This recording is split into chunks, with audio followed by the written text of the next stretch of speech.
Di sebuah desa terpencil di lereng Gunung Jawa Tengah, ada sebuah rumah joglo tua yang berdiri di ujung pematang sawah.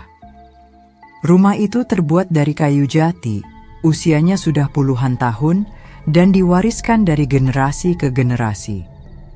Sekilas rumah itu tampak seperti rumah biasa, tetapi bagi warga desa, bangunan tersebut menyimpan kisah panjang yang tak semua orang berani membicarakannya di siang hari, apalagi malam hari.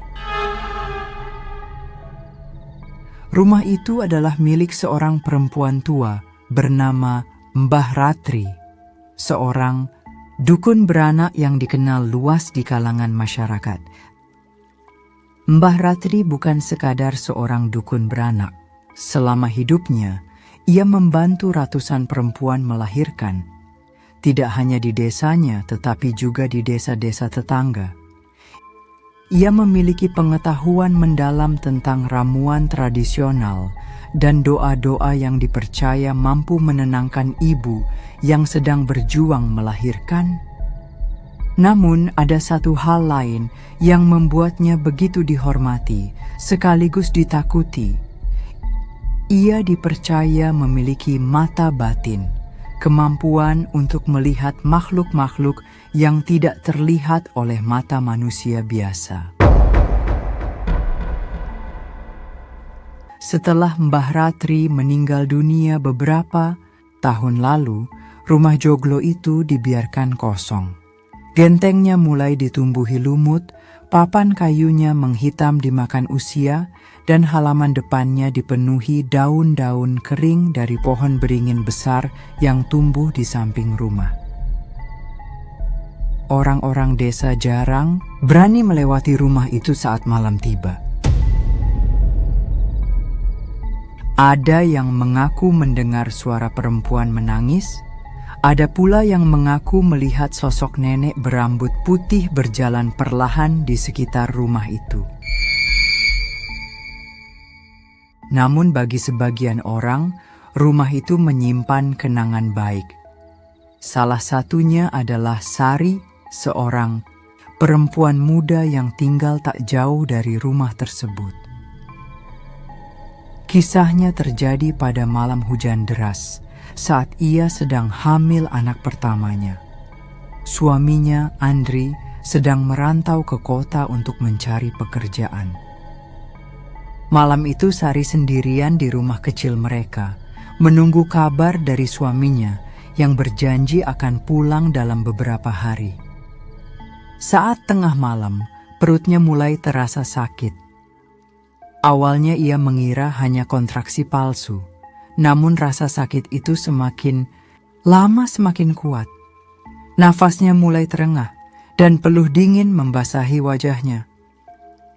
Ia sadar bayinya akan segera lahir, tapi ia sendirian. Panik, ia mencoba menghubungi tetangga atau keluarganya. Tetapi sinyal telepon di desanya seringkali hilang di malam hari, apalagi saat hujan deras mengguyur. Dengan tubuh gemetar, Sari mengenakan selendang tipis dan membawa senter kecil. Ia memutuskan untuk pergi mencari pertolongan.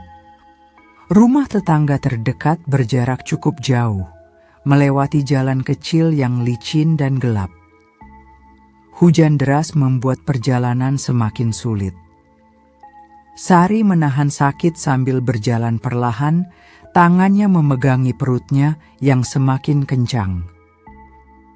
Di tengah perjalanan, matanya menangkap cahaya samar di kejauhan. Cahaya itu berasal dari sebuah lentera yang tergantung di depan rumah tua di ujung desa, rumah Mbah Ratri. Sari tahu rumah itu sudah lama kosong, tapi cahaya itu terasa seperti tanda harapan. Ia menuruti nalurinya untuk menuju ke sana. Ketika sampai di depan rumah tersebut, hujan semakin deras. Daun-daun pohon beringin yang tumbuh di samping rumah bergoyang tertiup angin, menciptakan suara berdesir yang terdengar menyeramkan. Pintu rumah itu sedikit terbuka, berderit ketika tertiup angin. Sari melangkah masuk, meski hatinya dipenuhi ketakutan. Di dalam rumah gelap dan berdebu, hanya ada cahaya remang dari lentera di sudut ruangan. Aroma kayu tua bercampur dengan bau tanah basah tercium kuat. "Mbah, tolong aku," panggilnya lirih dengan suara gemetar. Tak ada jawaban, hanya suara hujan dan angin malam yang terdengar. Sari menahan rasa sakitnya sambil duduk di lantai kayu. Tubuhnya lemas, matanya mulai berkunang-kunang. Di tengah keputusasaan, ia mendengar suara lembut yang memanggilnya. "Duduklah, nak. Tenang saja. Aku akan menolongmu." Suara itu terdengar jelas di dekat telinganya. Sari terkejut, menoleh ke sekeliling, tapi tidak ada siapapun di sana. Namun rasa sakit di perutnya semakin hebat membuatnya tak punya pilihan selain mengikuti suara tersebut. Tarik napas, hembuskan perlahan.